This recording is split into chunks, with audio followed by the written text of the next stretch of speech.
নমস্কার বন্ধুরা, আপনারা সবাই কেমন আছেন? আজকে বর্ষাকালে মাছের ডিমের রেসিপি নিয়ে আমি হাজির হয়েছি। আমি কিভাবে এই মাছের ডিমের রেসিপি বানাই চলুন আজকে আপনাদেরকে একটু দেখাই। ভালো লাগলে অবশ্যই জানাবেন। এই মাছের ডিম বর্ষাকালে তো প্রচুর ওঠে, তাই ভাবলাম আপনাদের সাথে একটু শেয়ার করি এই মাছের ডিমের রেসিপিটা। চলুন শুরু করি। ডিমটা ধুয়ে নিয়েছি, মাছের ডিম নিয়েছি। মাছের ডিমটাকে আমি ভালো করে ধুয়ে নিয়েছি।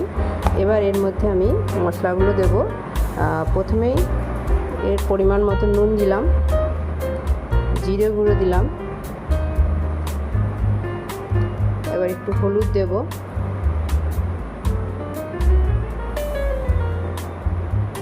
এবং দুটো কাঁচা লঙ্কা আমি কেটে এতে দিয়ে দিলাম। এবার এটাকে ভালো করে আমি মাখিয়ে নেব। মাছের ডিমটা যখন আমি এইভাবে চটকাবো, একটা দেখুন এরকম মাছের ডিমের অংশ থেকে একটা বেরিয়ে আসে। এটা খেতে মোটেই ভালো লাগে না, এটা আমি কী করবো, ফেলে দেবো। দুটো পেঁয়াজকে আমি পাতলা পাতলা করে কেটে নেব।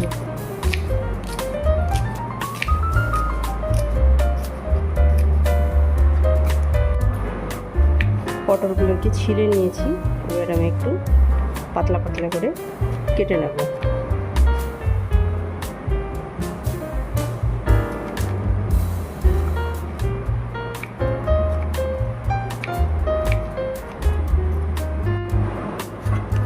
কড়া গরম হয়ে গেছে, আমি এবার এর মধ্যে তেল দিয়ে দেবো। সর্ষের তেল দিয়ে আমি রান্না করব। আমি এই 4 চামচ মতো তেল দিলাম। তেলটা বেশ গরম হয়ে গেছে, এবার আমি পেঁয়াজগুলোতে দিয়ে দেবো।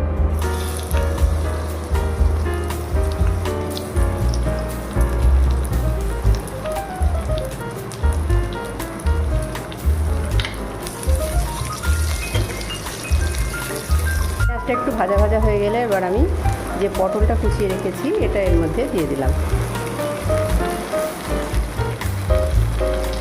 এবার এরই সাথে আমি কিছু মশলা দেব, যেমন সামান্য একটু জিরে দেব, হলুদ গুঁড়ো দিলাম, একটু হলুদ গুঁড়ো দিতে হবে। আমি যেহেতু মাছের ডিমেও দিয়েছি তাই আমি সব মশলাটা এই যে পটল বা পেঁয়াজ নিয়েছি সেই অনুসারেই দেব। নুন দিলাম, এখানে যে পটল আছে সেই অনুসারেই দিব। এবার একটু নাড়তে থাকবো। পটলটা গলে যাবে, তারপরে আমি ডিমটা অ্যাড করব।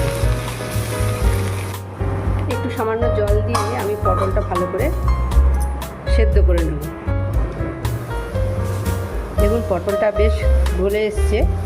এবার আমি এই পর্যায়ে মাছের ডিমটা দিয়ে দেবো। আচ্ছা, আপনাদের বলে রাখি, যদি পটল নাও দেন তাহলেও চলে। আমাকে বেশ পটল দিয়ে মাছের ডিমটা খেতে ভালো লাগে। আপনারা শুধু পেঁয়াজ দিয়ে, যেমন আমি দেখিয়েছি প্রথমে, পেঁয়াজ ভেজে ওর মধ্যেই আপনারা কিন্তু ডিমটা দিয়ে দিতে পারেন। পেঁয়াজটা একটু নেড়ে চেড়ে তারপরে ডিমটা দিয়ে দিতে পারেন। আমি এর মধ্যে পটলটা দিয়েছি। আপনাদের পটল দিতে হবে, যারা পটল পছন্দ করে না নাও দিতে পারেন। আর পেঁয়াজ দিয়ে করতে পারেন, সেটাও বেশ ভালোই লাগে। আমি ওই রকমও করি। আর এখন বেশ পটল পাওয়া যাচ্ছে বাজারে, তাই জন্য আমি বললাম বেশ বড় বড় পটল আছে, একটু ডিমের সাথে দিয়ে দিই। জলটা দিয়ে একটু আমি এটাকে ধুয়ে নিলাম। এবার আমি এটাকে একটু অনবরত নাড়তে থাকবো, নাহলে এটা জমে যাবে। বারবার এটা নাড়তেই থাকবো। ফ্লেমটা মিডিয়াম রাখবো, খুব হাই ফ্লেমে রাখবো না। এখন বর্ষাকালে প্রতিটা মাছের মধ্যেই প্রায় ডিম পাওয়া যাচ্ছে, তাই মাছের ডিমের রেসিপিটা আমি আপনাদেরকে একটু শেয়ার করলাম। অবশ্যই একবার করবেন, এটা খুব ভালো লাগে খেতে, কিন্তু পেঁয়াজ দিয়েও ভালো লাগে। আমি সামান্য একটু পটল দিয়েছি। এবার দেখুন এটার মধ্যে আরেকটু আমি জল দেব, যাতে এটা ভালো করে ডিমটাও সেদ্ধ হয়ে যায়। ঢাকা দিয়ে কিছুক্ষণ থাক, মিডিয়াম আঁচেই রাখবেন, হাই ফ্লেম দেবেন না।